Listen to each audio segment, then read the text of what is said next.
Coordination. Muy bien, pues entramos ya en la metodología de trabajo para la implantación y el mantenimiento de prados urbanos. Esto ocurre porque desde hace un tiempo a esta parte, el Parcs y Jardins vio que el tema de mantener el césped tal y como lo teníamos, como si fuera un green de golf, era una cosa totalmente inviable y totalmente antiecológica. Por lo tanto, se decidió ir cambiando progresivamente el tema del césped y ir cambiando, ir sustituyendo los céspedes que teníamos ornamentales por otros un poquito más rústicos y que aguantaran mucho más la sequía que no lo que teníamos hasta entonces. En estos son los céspedes llamamos C3 y C4, que básicamente son el C3 y C4 son el Stenotaphrun secundatum, el dactilón, no me sale el nombre, la grama fina, que es el Cynodon dactylon, ¿vale? La Zoysia, toro, etcétera. Supongo que habréis hablar de ellas. Estas características de césped se implantaban en el verano porque durante el invierno están totalmente en reposo y están totalmente amarillos. O sea, no es un césped que no tiene ningún tipo de consideración ornamental en la época en la que hace más frío. A partir de estos céspedes se fue evolucionando más y se dieron cuenta, o nos dimos cuenta, que si dejábamos crecer estos céspedes y no les hacíamos un tratamiento tan intensivo de siegas y de riegos, se podían convertir en un prado urbano, que lo que se podría llamar un césped evolucionado, ¿vale? ¿Cómo se consigue esto? Pues bajando el rendimiento de las siegas, en vez de segar cada semana, cada 2 semanas, se siega una vez al mes, aprovechando la floración de todas estas mezclas que teníamos de césped, de gramíneas, etcétera, ¿vale? Y descubrimos que hay una gran cantidad de biodiversidad dejando estos prados urbanos. Aún se puede, digamos, evolucionar todavía más si a estos prados urbanos les vas añadiendo otro tipo de hierbas más rústicas que se convierte en un herbazar. Pero bueno, esta es la siguiente metodología, ¿vale? Estas dos metodologías se parecen bastante. El prado urbano, la diferencia es que aún se riega, aún sí tiene un riego automático y se utiliza de vez en cuando. Como veis aquí en este pequeño gráfico por meses, se ve la diferencia de siegas y siegas selectivas y limpieza de todo el parterre, ¿vale? Se baja la intensidad de las siegas, si os fijáis es cada 2 meses, la siega selectiva es cada 3, luego en épocas que más calor hace cada 2, luego cuando llega otra vez el periodo de más frío se espacia. Sin embargo, no hay que considerar como si fuera un parterre abandonado. Por lo tanto, nosotros tenemos que intentar que ese parterre evolucione hacia un prado naturalizado, pero que tenga un cierto grado de coherencia y de limpieza y de mantenimiento. Aunque el mantenimiento sea menor, no podemos hacer que ese parterre parezca abandonado. Por lo tanto, si os fijáis, el recorte de orillas es cada mes. Prácticamente cada mes se recortan orillas. Y también se tiene que desbrozar los emisores de riego, porque claro, nosotros hemos hecho que la hierba crezca en altura. Por lo tanto, los emisores de riego no regarían correctamente toda la superficie, por lo que es muy importante tenerlos despejados siempre de las hierbas altas. Y otra cosa que también es muy importante y que no hay que dejar nunca de lado es la limpieza y la limpieza del mantenimiento, la limpieza del parterre. No hay que dejarlo como si fuera una cosa abandonada, ¿vale? Es una cosa que hemos evolucionado para que sea más naturalizado y el mantenimiento sea menor, tanto en medios humanos como en medios materiales, pero no por eso tenemos que dar la sensación de que ese parterre se ha abandonado, es de dejadez. ¿Vale? Si un parterre está lleno de papeles, plásticos, botellas, latas, parece como si estuviera abandonado. Por lo tanto, la limpieza no se debe abandonar nunca, por muy alta que esté la hierba. ¿Vale? Aquí está la definición de herbazá, ¿vale? Que es una comunidad que es más seminatural. Las hierbas que se plantan y se implantan con semillas o artificialmente con macetas, que también se puede hacer, tienen unos 40 centímetros, pero pueden ser incluso más altas. En un herbazar que sea maduro podemos encontrar plantas como la malva que pueden medir 1,5 metros, ¿de acuerdo? Sin dejar de ser un espacio abandonado. Si os fijáis, el mantenimiento de un herbazar es totalmente diferente al de un prado naturalizado. El desbroce es mucho más amplio, el desbroce selectivo solo se hace 2 veces al año. Sin embargo, la limpieza es siempre cada mes, no se puede dejar abandonado, ¿vale? Y una diferencia en este cuadro, en vez de la limpieza y el desbroce de los emisores de riego, lo que se hace es limpieza de plantas invasoras. No podemos dejar que eso parezca un batiburrillo de malas hierbas.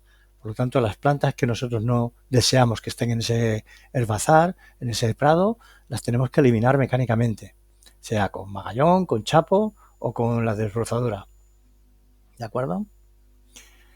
Muy bien. Y en este sentido también tenemos una pequeña definición también de lo que es el prado de flores sembrado.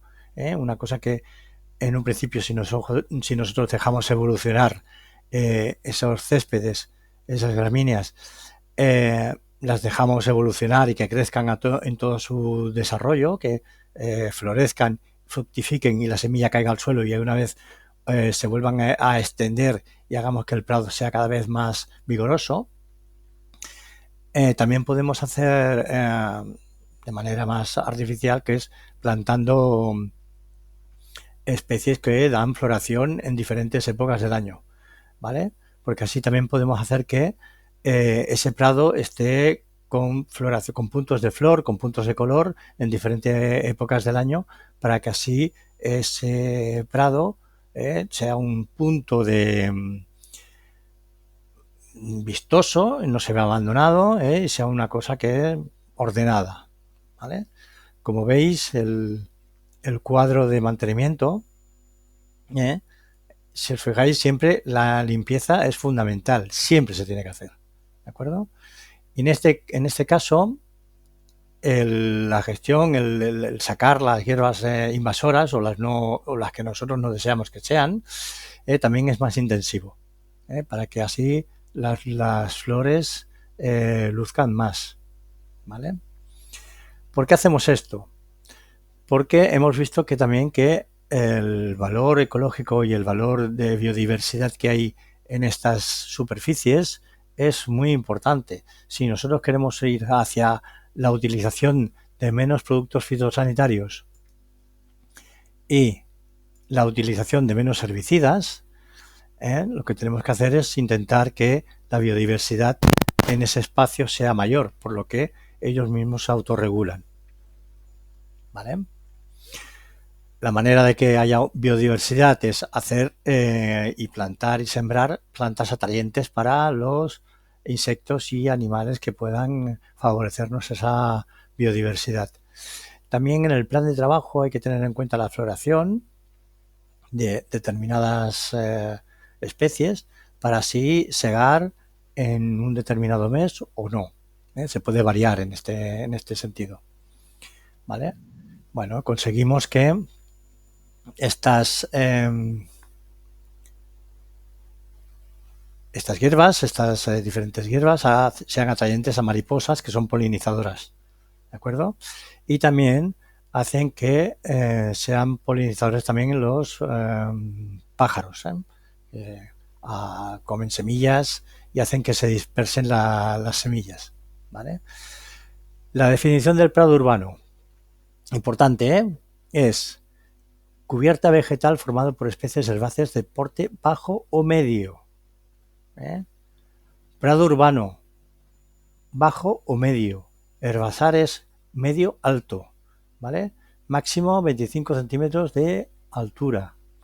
Y se obtienen a través de la gestión de la siega menos intensiva de los céspedes de C3, C4 que ya implantamos durante hace muchísimos tiempos. ¿Vale?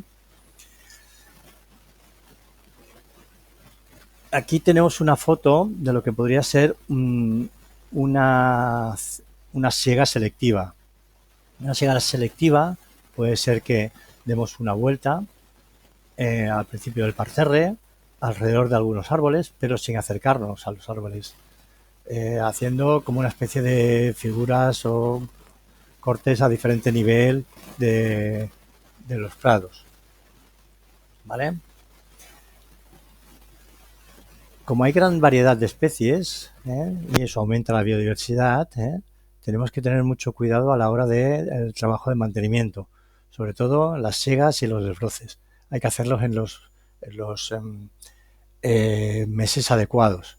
Por eso es importante saber qué especies tenemos en ese prado. No es yo tengo un prado, lo dejo crecer y lo siego o lo desbrozo cuando veo que me parece que no está bien. No, hay que tener un cuidado y hay que tener un calendario sistematizado. ¿Vale? Se desenvuelven en terrenos poco fértiles. En este caso no se utiliza para nada el abono, no se utiliza nunca el abono. El abono, digamos que lo hacemos nosotros en el momento en que pasamos la máquina de segar con el sistema mulching, que hace que triture todavía más los restos y se depositen en el suelo todavía más fragmentados y más fáciles de que se degraden, o al desbrozar tampoco retiramos exactamente toda la cantidad de hierba que cortamos, solo retiramos una parte, ¿de acuerdo? ¿Vale? En estos prados generalmente la floración se concentran en primavera, verano y parte del otoño, principios del otoño. Luego ya con el frío la floración baja en intensidad y es el momento de hacer un desbroce general. ¿Vale? Pues eso, también es una manera también de consolidar terrenos inclinados como taludes. Perdón. ¿Vale? Por lo que es importante cuando buscamos la ubicación para colocar un prado vegetal, un prado urbano, es importante también encontrar un talud adecuado para hacerlo porque hace que la erosión del terreno sea menor. ¿Cómo hacemos para que el prado urbano evolucione y no tengamos la sensación de dejadez y de no haber hecho nuestra faena adecuadamente? ¿Vale? Primero hay que tener cuidado de buscar la ubicación adecuada. No podemos hacer un prado urbano en la Plaza Cataluña, ¿de acuerdo? En sitios emblemáticos es totalmente inviable, entre otras cosas porque hay una presión del espacio de la gente que convive por allí muy alta. También si hay mucha presencia de perros sueltos, la ubicación y la conectividad con otros espacios verdes es muy importante. Por lo tanto, podemos tener un éxito brutal haciendo un prado naturalizado en un sitio adecuado o tener un fracaso total si lo intentamos colocar en un sitio totalmente inadecuado. ¿Vale? Generalmente esto viene de céspedes que ya habían implantado en los parques, ¿vale? Los céspedes que están en zonas más cercanas a las partes más montañosas de la ciudad, como puede ser Collserola, Tres Turons y Montjuïc. Tres Turons, sí, parte de Guinardó también, parte de alrededor de Laberinto, zonas así bastante que están tocando la montaña a la ciudad, ¿vale? En algunas rotondas, en algunas medianas, teniendo en cuenta también la altura de las hierbas que dejamos crecer, porque si se tienen una altura demasiado alta, podemos estorbar al tráfico rodado. Por lo tanto, también hay que tener cuidado a la hora de elegir la mediana para hacerla naturalizada. ¿Vale? Vale, pues tenemos que también no considerar dejar estas céspedes evolucionar como prados, pues en estos casos, en céspedes que cumplen una función claramente social, en céspedes que muy frecuentados, en céspedes que están colonizados por estoloníferas y rizomatosas, como puede ser el Stenotaphlon secundatum o el Cynodon dactylon. Son muy difíciles de eliminar porque todos los estolones se adhieren muchísimo al suelo y son muy difíciles de eliminar, y en el momento en que dejas que evolucionen tampoco tienen ningún tipo de valor ornamental como para dejarlo. Por lo tanto, si tenemos estos céspedes muy colonizados por estas dos especies, es casi mejor continuar con las siegas frecuentes y buscar una ubicación diferente. También buscar sitios que el riego pueda ser independiente, porque como vamos a regar mucho menos, está claro que si ese riego está compartido con una parte que tenemos que regar más, es totalmente inviable, ¿vale? Y también, muy importante, en céspedes ubicados en zonas emblemáticas de la ciudad, no es recomendable el cambiar a un prado urbano, ¿vale? El ejemplo más claro puede ser Plaza Cataluña, ¿vale? Vamos a ver. Las especies que componen el prado urbano, dice que florecen en el otoño, durante la primavera o bien en el verano. Generalmente el verano es al principio o al final, cuando el verano es auténticamente fuerte, que el calor está dando fuerte, hay una parada vegetal totalmente, una parada biológica por el calor, y generalmente esos prados se convierten en prados totalmente amarillos, totalmente pardos o ocres, que no tienen ningún tipo de valor ornamental, a no ser que te guste el color. ¿Vale?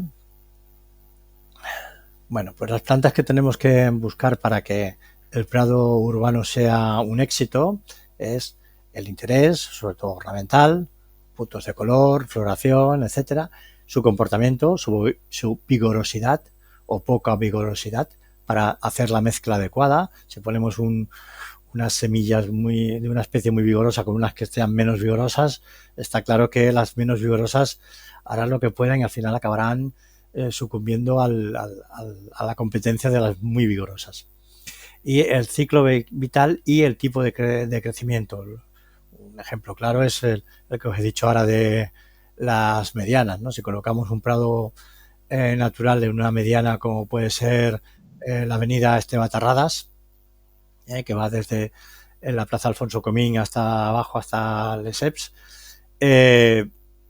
si hacemos ahí un prado vegetal con unas gramíneas o otro tipo de plantas, una leguminosa que tenga 1,5 metros de altura, está claro que ahí hemos fallado totalmente. Por lo tanto, es muy importante el buscar la especie adecuada para el sitio adecuado. ¿Vale? Lo importante, interesante, que tenga una buena cobertura vegetal, que el prado se vea totalmente ocupado por todas las especies que hemos elegido. Generalmente las gramíneas siempre se trían, siempre se escogen por tener un crecimiento más rápido y son las que colonizan el terreno con más facilidad, ¿vale? Sin embargo, las leguminosas son las más resistentes a la sequía. El interés de la floración. No todas las plantas florecen al mismo tiempo ni en los mismos meses. Por ejemplo, el Bellis perennis está floreciendo desde principios de mayo, finales de abril, hasta prácticamente noviembre. Sin embargo, el Lotus corniculatus solo florece a finales de primavera y el trébol a finales de verano. ¿Vale? Por lo tanto, es la manera de buscar la la conexión, la mezcla adecuada para que tengamos flor durante prácticamente todo el año. Bueno, lo que os he explicado antes, buscar plantas que no sean demasiado competitivas y buscar que sean de un vigor parecido, para que las que te sean más vigorosas no ocupen el espacio totalmente. También muy importante es que tienen que aguantar el estrés hídrico. No las vamos a regar prácticamente. Se van a regar una vez al mes, como mucho. En el invierno no se va a regar absolutamente nada. Por lo tanto, tienen que aguantar bastante el estrés hídrico. ¿Vale?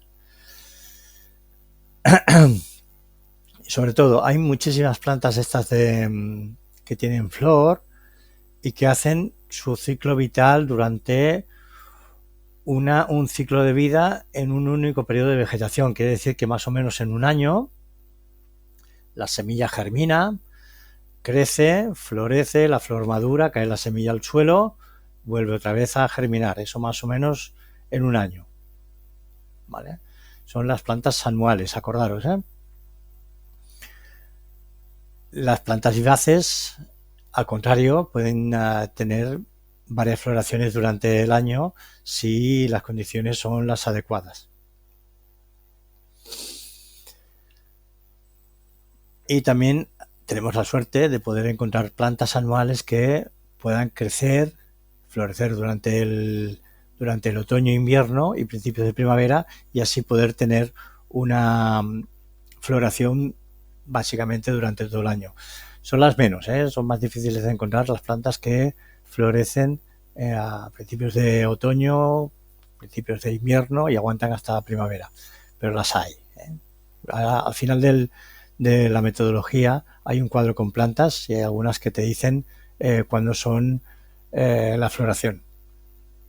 ¿Vale? Las plantas vivaces son herbáceas, no leñosas, pueden vivir 3 o más años, incluso más. Hay algunas que duran mucho tiempo.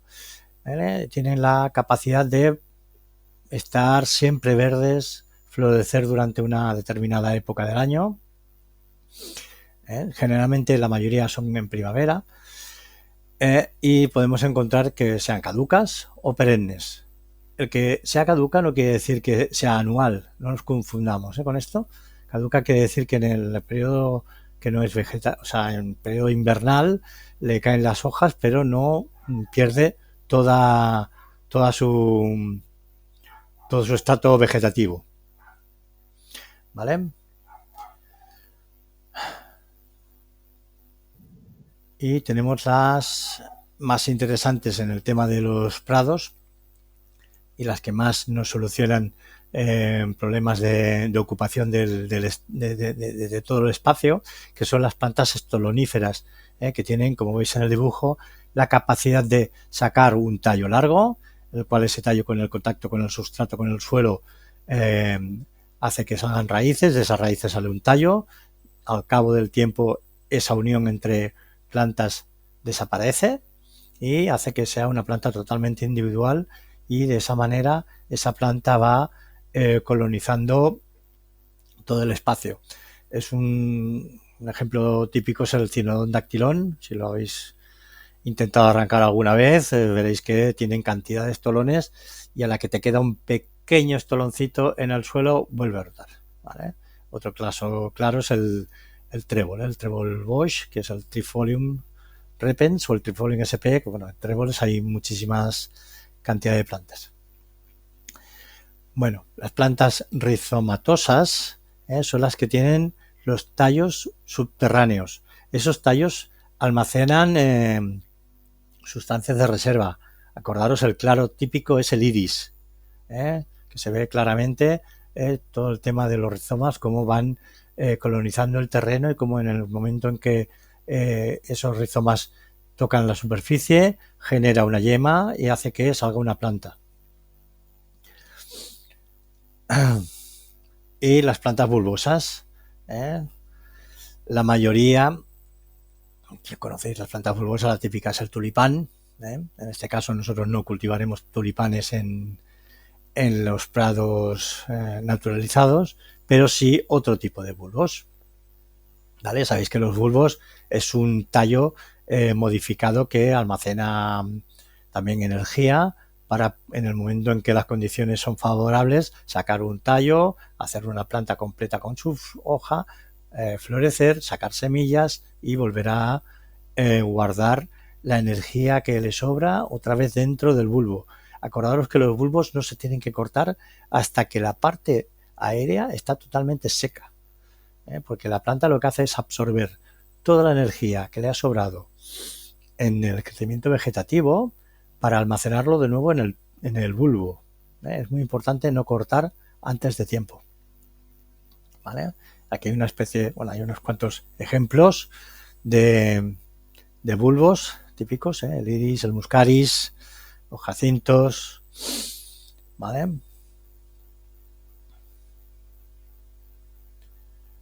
Bueno, nos explica el tema de la plantación de los bulbos, cuando se tiene que hacer, cuando está en reposo vegetativo, que coincide generalmente con el otoño, ¿vale? Un truco que hacemos a veces los jardineros es plantar bulbos un poquito más adelante y haces que el bulbo lo engañamos un poquito y hacemos que eh, la planta se atrase un poquito más y hagamos que tengamos floración durante, durante más tiempo.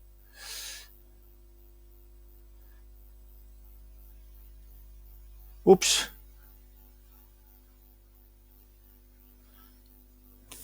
perdón, no he visto el chat, perdonad, Esto no se escucha, no oigo audio, no oigo audio, ¿qué ha pasado? ¿Qué? Si yo tengo el micrófono está funcionando. ¿Me oís bien todos, por favor? Es que ahora he visto que tenía mensajes en el chat.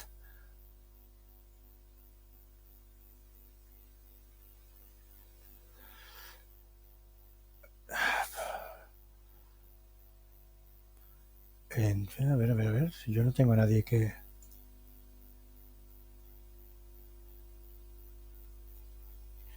no tengo a nadie en espera, creo que está todo solucionado. ¿Está todo solucionado? Sí, vale, vale. Continúo, ¿eh? Cambio de pestaña. A ver ¿dónde estás? Vale. Vale, nos habíamos quedado en los bulbos, ¿de acuerdo? Y aquí entramos otra vez en el mantenimiento del prado urbano. Aquí os explica cuántos tipos de siega hay que hacer durante cada mes. Si veis, las siegas del prado urbano no tienen nada que ver con el herbazá, con los herbazales. No tienen nada que ver. Sin embargo, hay una cosa que sí que tiene que ver, que es la limpieza. La limpieza, el mantenimiento es muy importante que no la dejemos nunca de lado. Siempre es muy importante hacerlo.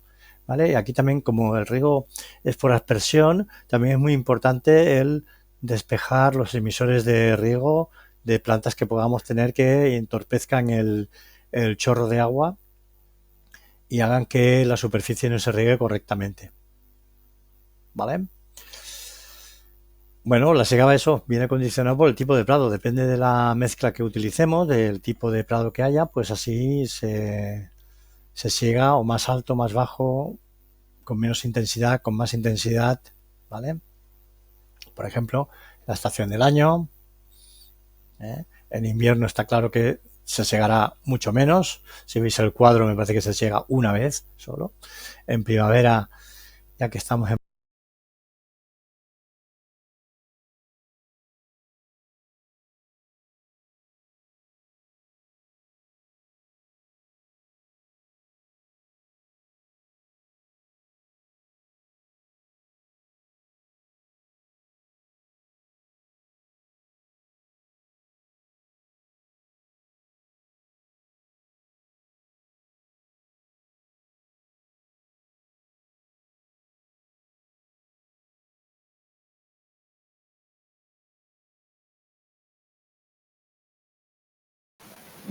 No se escucha.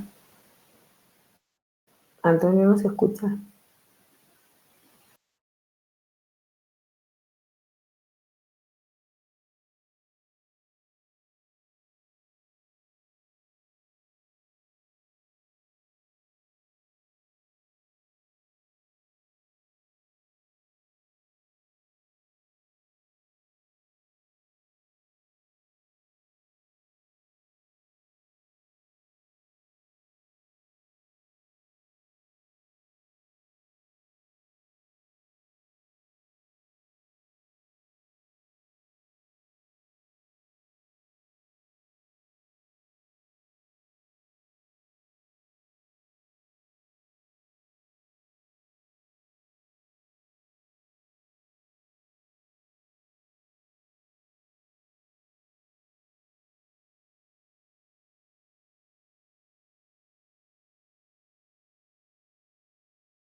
¿Por qué no tengo mute? Cago en no. Ay, qué desastre. Ya está, ya está. ¿Ahora se escucha? Creo que sí, ¿no?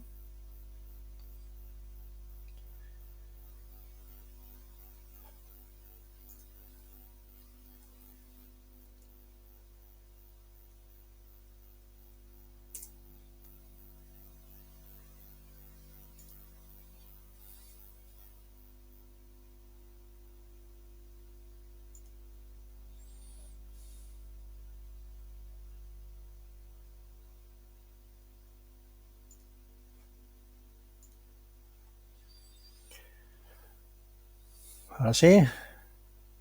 Yo espero que se haya quedado. No, sí, sí. Vol parlar. Sí, dime, Dani. Vale, continuamos. Yo espero que con la grabación se haya quedado todo grabado. Aunque si tenía el micrófono apagado, no sé. Vale, estábamos con el tema de las siegas. Es importante también la altura de las siegas. Mirar que, sobre todo el tema este de los 20-25 centímetros, no tiene que superar.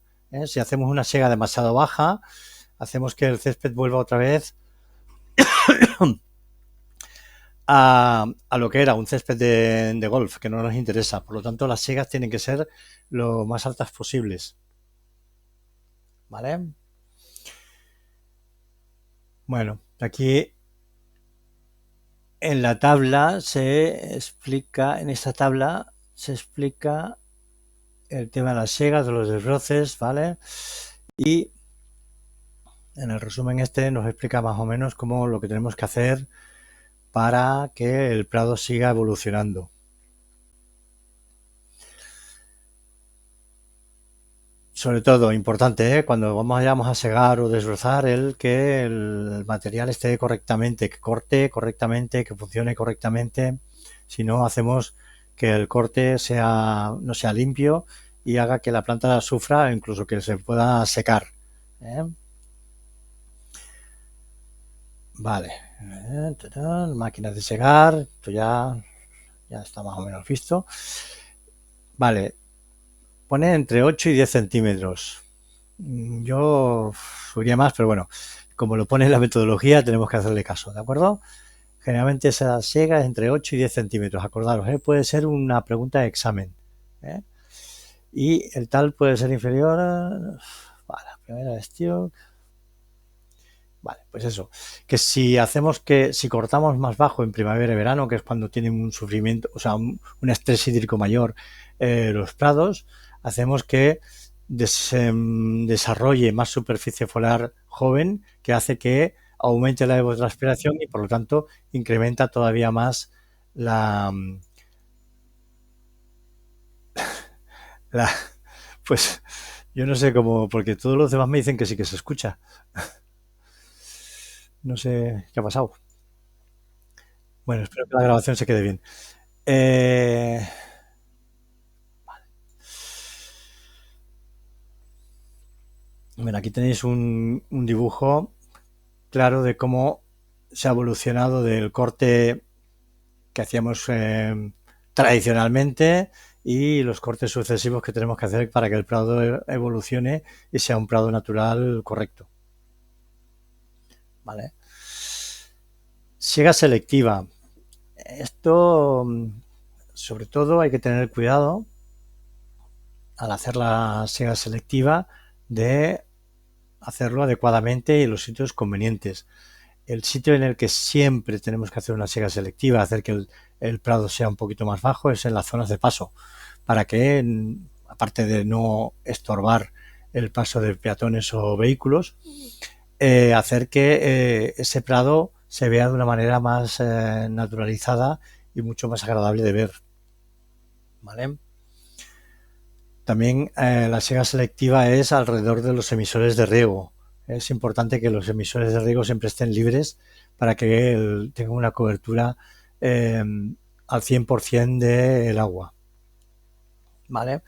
Las actuaciones complementarias de la siega selectiva es, por ejemplo, es no segar. Si, por ejemplo, vemos un sitio donde hay, por ejemplo, orquídeas, que las hay, autóctonas de aquí, pues ese espacio no lo segamos para que las orquídeas se puedan ver en toda su floración. Crear caminos si el espacio es muy amplio para que el usuario pueda caminar a través del prado y pueda distinguir diferentes espacios o puntos de color. Crear caminos también con esas chegas selectivas para que no se pise donde no se tenga que pisar. Por ejemplo, a las orquídeas no les gusta nada que las pisen. Crear en diferentes estratos para que se vea la proximidad de zonas más frecuentadas, establecer también puntos de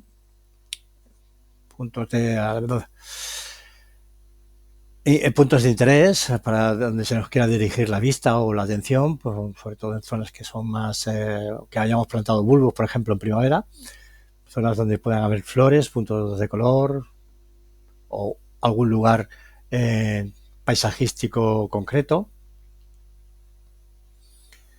Y aquí tenemos varias fotos de diferentes siegas selectivas. Veis que alrededor de los árboles el estrato es mucho mayor, ¿vale? Y, por ejemplo, aquí en el parque de Joan Brossa se ha dejado de segar todo alrededor del prunus para que el trifolium se vea en toda su flor.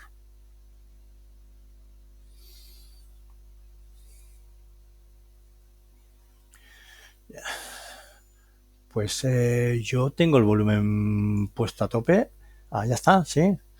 Vale. Muy bien.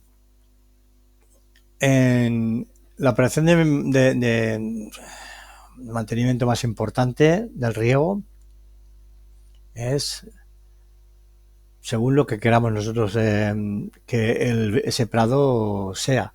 Si queremos que ese prado urbano se vea seco en el verano, porque no está en un lugar muy vistoso, o la elección que tenemos de las especies que hemos puesto en ese prado no es, por mucha agua que le echemos, se va a poner amarilla, por ejemplo los C3 y los C4. Por lo tanto, no gastaremos más agua de la que toca. Si queremos que el prado esté verde todo el año, el riego será condicionado y adecuado a ese prado. También influye mucho el terreno en el que está implantado ese prado, ¿vale? Si está en un terreno pues eso,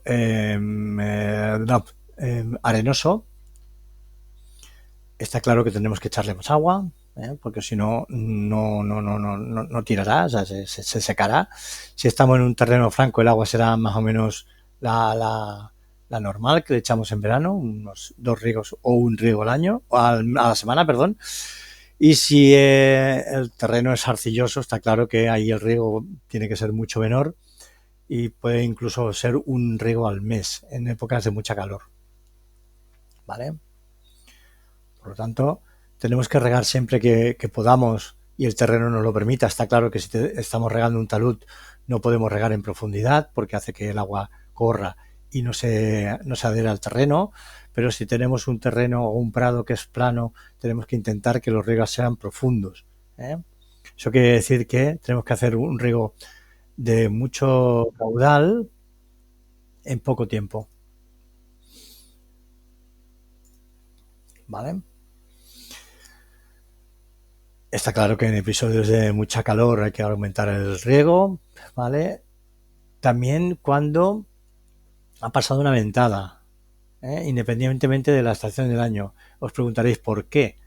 Pues muy fácil. Al hacer el intercambio gaseoso, las plantas, cuando hacen la fotosíntesis, evaporan muchísima agua a través de las hojas. Si hay mucho viento, hace que esa evaporación sea mayor porque el viento empuja esa evaporación. Por lo tanto, cuando hay una época fuerte de viento, tenemos que hacer un riego extraordinario para que la planta no se seque.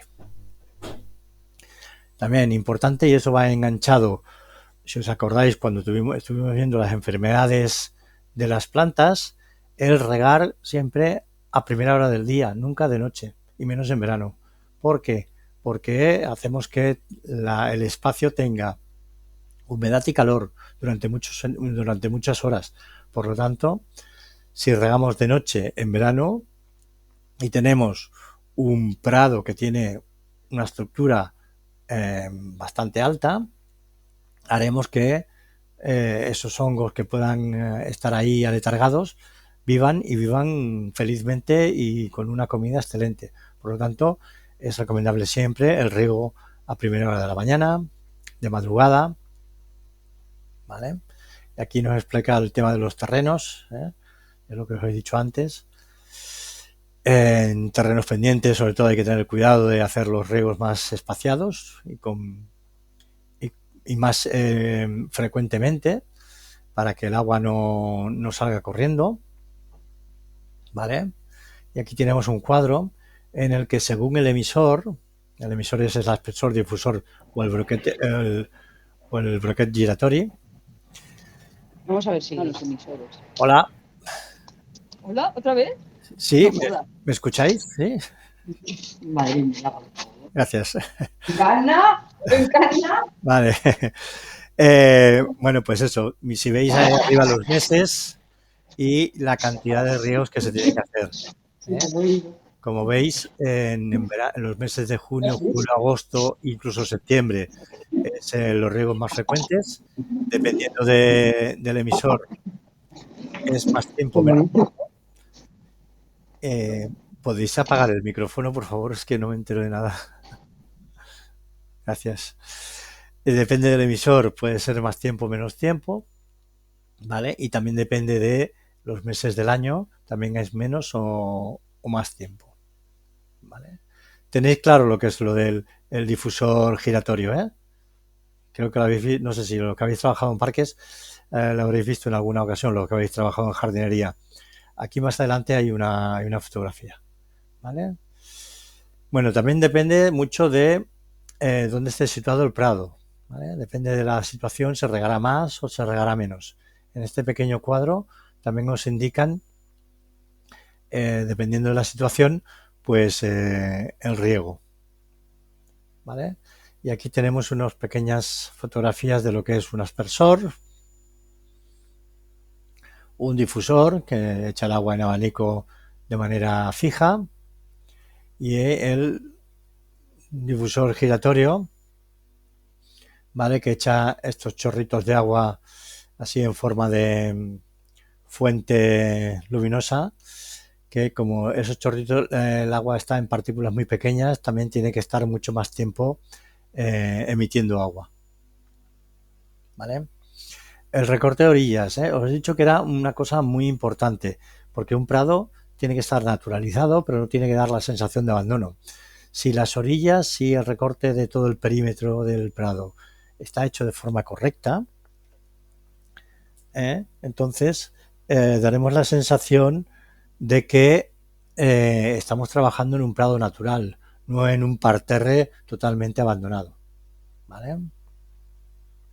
Por supuesto, el recorte de orillas se hace siempre con la desbrozadora de hilo. Si el espacio a recortar es muy pequeño, se puede hacer con tijera de 2 manos, pero la espalda lo nota. Acordaros cómo funciona una desbrozadora de hilo. Tiene un cabezal en la cual se instala un hilo de nylon que gira a gran velocidad y ese hilo corta las hierbas hasta un cierto grado de diámetro. Las hierbas que están muy lignificadas o con un diámetro muy grueso, el hilo no lo corta. Ese hilo se va degradando con el calor y al cabo del tiempo tienes que ir sacando de la bobina poco a poco el hilo. También importante, el desbroce alrededor de los emisores de riego. Muy importante. Y otra de las cosas que parece que no sea importante, pero lo es y mucho, es la gestión de las especies invasoras y no deseadas. O sea, lo que nosotros no queremos que esté, lo tenemos que eliminar, de manera mecánica, chapo, magallón, desbrozadora, como sea. Por ejemplo, aquí hay una serie de plantas que os explica que son bastante problemáticas, básicamente porque son muy difíciles de eliminar. El Penisetum, el Paspalum, todos estos son gramíneas con un poder germinatorio importante. O el Oxalix, por ejemplo, tiene un poder de difusión a través de estolones importante, o el Stenotaphyum secundactum o el Cynodon dactylon, ¿vale? Todos estos son difíciles de eliminar, por lo tanto, si tenemos una pequeña mancha, no nos lo tenemos que pensar dos veces y tenemos que eliminarlas lo antes posible. Aquí tenemos unas pequeñas fotos de estos individuos, que seguramente en algún sitio los habréis visto. Incluso pueden crecer en cualquier grieta, en medio del asfalto, dándoles el sol como si no hubiera un mañana. Pero consiguen vivir. Por lo tanto, es muy importante en el momento que lo tenemos implantado en el prado naturalizado y nosotros no queremos que esté, lo tenemos que eliminar lo antes posible. Bueno, pues eso. La pauta es esa, es si la detectamos, intentar evitar en las primeras fases de la colonización el erradicarla, porque son plantas con un poder germinativo muy importante y un poder de transmisión de semillas también importante. Generalmente estos prados no se abonan. Generalmente, como nosotros le estamos aportando materia orgánica a través de la siega y las desbroces, no se suelen abonar, ¿vale? La netesia de mantenimiento es una cosa que es clara y una cosa que os he señalado en muchas ocasiones durante este espacio de tiempo. No tenemos que ver que el terreno, el prado natural, sea un sitio dejado y olvidado. La limpieza tiene que ser muy limpia y muy acurada, ¿vale? Y la mejora del prado urbano, por supuestísimo, es la resembra, la siembra localizada de pequeños rodales que podamos tener de plantas invasoras, volver a resembrar con las plantas que nosotros queremos, plantas herbáceas, plantación de bulbos, para hacer que hayan puntos de color, puntos de floración, ¿vale? Y de interés. ¿Vale? Aquí nos explica el proceso de resiembra. Es básicamente igual que si resembráramos un césped. Tenemos que hacer un corte bajo, pasar el escarificador, echar la semilla que nosotros queramos colocar en ese prado naturalizado, tapar la semilla, apretar la semilla, compactar la semilla para que la semilla toque el suelo, entre en contacto con el sustrato y regar inmediatamente para que esa semilla germine. Acordaros cuando hemos estado hablando del tema de las semillas, cómo se tiene que hacer correctamente, ¿vale? La siembra localizada, pues eso, siembra localizada es cuando vemos que hemos hecho un rodal, por ejemplo, que hemos encontrado un rodal de Penisetum y hemos arrancado, podemos a ese rodal a cogerlo y plantarlo, por ejemplo, con bulbos, para que ese rodal de Penisetum no deje de existir y en lugar de eso tengamos bulbos. Hay una planta con un punto de color, ¿vale? Y bueno, os explica un poquito cómo hacer pequeñas plantaciones para que luego esas mismas plantas se vayan extendiendo en el prado de una manera natural. Contar que en el momento en que la flor madura, la semilla cae y ellos mismos, con su sistema de dispersión de semillas, que pueden ser tanto por animales, por viento o por las mismas personas que trabajamos en el parterre, el hacer que la semilla se disperse, ¿vale? Bueno, y la plantación de bulbos es prácticamente lo mismo que si plantáramos bulbos en un parterre normal, ¿vale? Sobre todo vigilar esto de los 10 centímetros, y sobre todo las distancias y las profundidades de plantación. Si un bulbo lo plantamos demasiado profundo, le costará mucho de salir y hará que esa planta salga de una manera debilitada. Por lo tanto, es importante plantar el bulbo a la distancia adecuada del suelo. Bueno, y aquí, bueno, pues aquí tenéis un bonito listado de las especies que componen los prados urbanos. barceloneses. Vale. Bueno, este listado lo voy mirando. Aquí hay un montón de plantitas muy bonitas, muy chulas. Bulbos también. Os pueden preguntar, cualquier tipo de planta, si son adecuadas para un prado naturalizado, ¿vale? Acordaros que hay una diferencia entre el prado naturalizado y el herbazal, ¿eh? Ahora hablaremos del herbazal, no sé si nos dará tiempo, que me quedan 5 minutos para que se acabe la No grabación sé, cada vez que se va la voz tengo que salir del, del De chat. la aplicación. de la aplicación y volver a entrar. No Y- sé si me oís o no. ¿Y por qué Aunque se no va? sé si estoy Sí, dentro sí, o fuera. sí que te oigo, sí que te oigo. Pero bueno, no te preocupes. ¿Y los demás me escuchan bien? Yo es que tengo ahora... Yo ya he colocado el amplificador de wifi. Aquí teóricamente estoy a tope de wifi. Bueno, la prevención, acordaros, es muy importante, sobre todo el tema este de la prevención. Os pueden preguntar qué tipo de EPIs tenemos que utilizar para desbrozar. Utilizar la desbrozadora, acordaros, de todo esto. Pantalla protectora, espinilleras, delantal, protectores auditivos, ¿de acuerdo? O el motocultor. Son preguntas fáciles de examen. Muy bien, y todas las herramientas que podemos utilizar en este tipo de prados, y la maquinaria. Muy bien. No nos da tiempo a hablar de los herbazales. De todas maneras, el tema de los herbazales, salgo de aquí. El tema de los herbazales es muy parecido a los prados, simplemente que la distancia, la altura de las hierbas a implantar en los herbazales es mayor, simplemente. Pero tanto el mantenimiento como el abono, por ejemplo, es exactamente igual. Otra diferencia que muy significativa que diferencian entre los herbazales y los prados naturales es que los herbazales no se riegan nunca, se riegan solo de manera natural con el agua de lluvia, y los prados naturalizados sí que se riegan, en menor medida, pero sí que se riegan, ¿de acuerdo?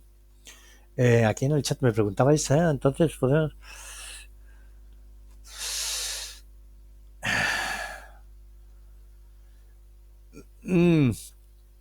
No estudiártelas para saberlas de pe a pa, pero sí leerlas para que sepas, porque una de las compañeras me pregunta si, además de las plantas de nomenclatura, sería conveniente aprenderse todas estas plantas que salen en la metodología. No hay que aprendérselas como si fuera la nomenclatura, que te tienes que saber el género y la especie perfectamente, pero sí que te suenen, porque puede ser que te lo pongan en el examen. Sí, bueno, y las ruderales y invasoras también. O sea, te pueden preguntar cuál es una planta invasora, perfectamente. O preguntarte si el Cynodon dactylon es una planta invasora. ¿Vale? Perfectamente, os lo pueden preguntar. ¿Vale? O sea que hay que mirárselo. No de una manera exhaustiva como si fuera la nomenclatura, pero sí que hay que mirársela. ¿Vale? No sé qué me pasa, que ni me veo ya. No me extraña. Yo tampoco me veo. Bueno, pues Hemos vuelto. es que hoy ha sido un poco desastre, el tema de la conexión. No puedo quitar la voz ahora. Sí. Bueno, no te preocupes, porque yo más o menos he acabado, ¿eh? Esto es una locura. Sí, sí. Mira aquí. Bueno, pues básicamente es eso, miraros las metodologías de los herbazales y los prados, pero si os fijáis, son muy parecidas, tanto a la hora de hacer el mantenimiento como a la hora de hacer las siegas y los desbroces son muy parecidos. Lo único que cambian son la cantidad de meses. En el prado urbano el mantenimiento es un poquito más intensivo y en el herbazal no es tan intensivo, es un poquito más, más natural, todavía más naturalizado. Pero no por ello tiene que tener la sensación de dejadez. Por lo tanto, es muy importante el tema de la limpieza. Es una cosa que es muy importante. ¿Vale? Si no tenéis nada más que decir, aparte de que la conexión es un desastre hoy, yo he tenido problemas para conectarme, porque he entrado en la pestaña que tengo guardada y me decía que esa pestaña, que esa dirección ya no existía, que tenía que buscarme otra. Y bueno, no sé cómo lo he hecho, pero he conseguido conectarme. La lluvia, eso sí, será eso. No estamos acostumbrados a que llueva. Que lo estropea todo. Bueno, guapos. Otra cosa importante. Mañana tampoco puedo hacer clase, ¿eh? Me ha salido un pequeño imprevisto y quedamos el jueves de 6 a 7, ¿vale? Que haremos el tema jueves, sí. El jueves haremos el tema que teóricamente tenía que ser el día 26, el tema 16, que es el tema 16, ¿cuál es? No sé dónde está ahí. Tema 16, ¿cuál es? Grupos de flor, eso. Gracias por la información. Vale, pues con los grupos de flor también hablaremos un poquito del tema de plantación, que bueno, aquí ya hemos hecho una pequeña introducción.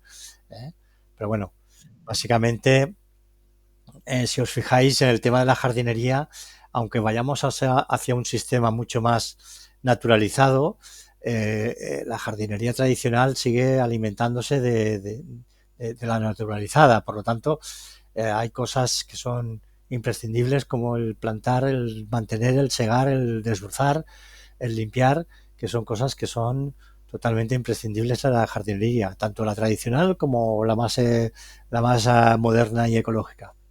¿De acuerdo?